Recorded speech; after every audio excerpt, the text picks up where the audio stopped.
The Secret Garden, Chapter 18, A Big Argument.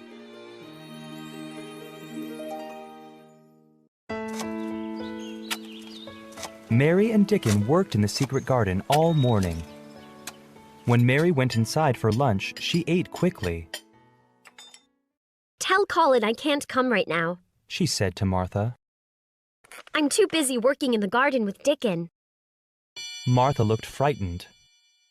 Oh, that will put him in a bad mood. But Mary didn't care.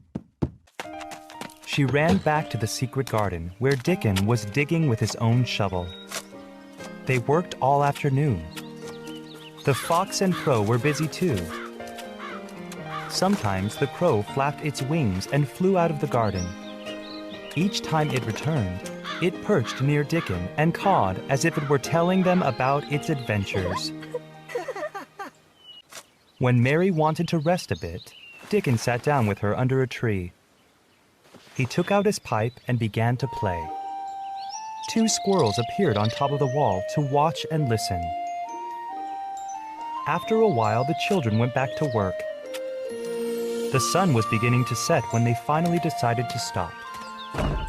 "I'll see you at dawn tomorrow," said Dickon. Mary ran back to the house.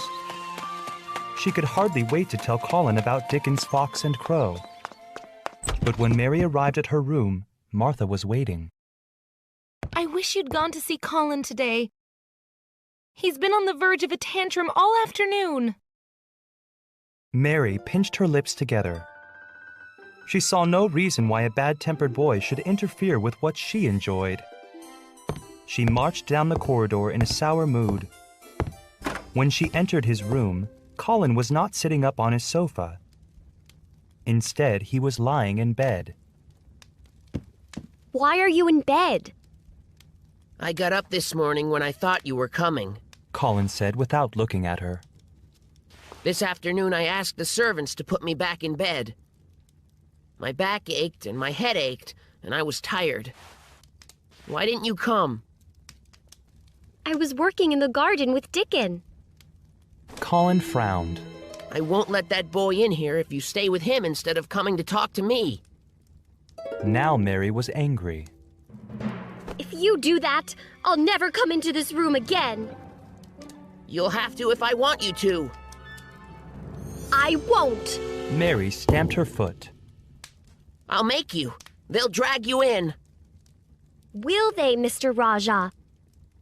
They can drag me in, but they can't make me talk.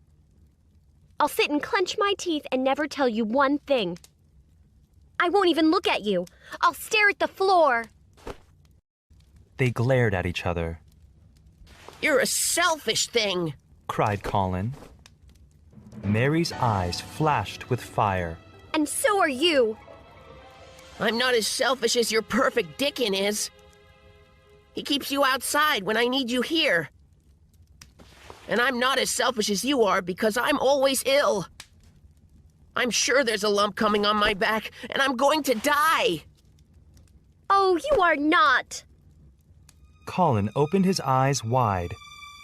No one had ever said anything like that to him. You know I am, he said. Everybody says so. You just say that to make people feel sorry for you.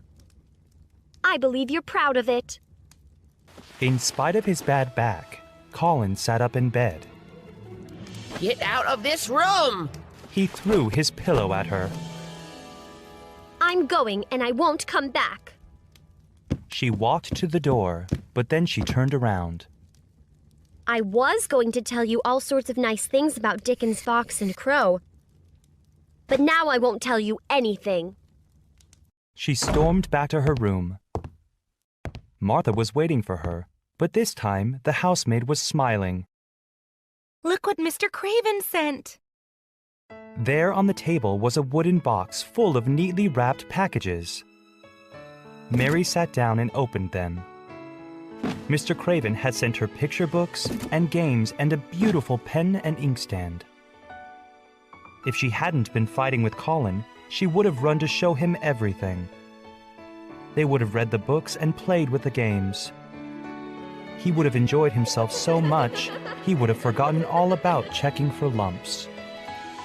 He always begins to think about that when he's tired or upset. Mary said to herself.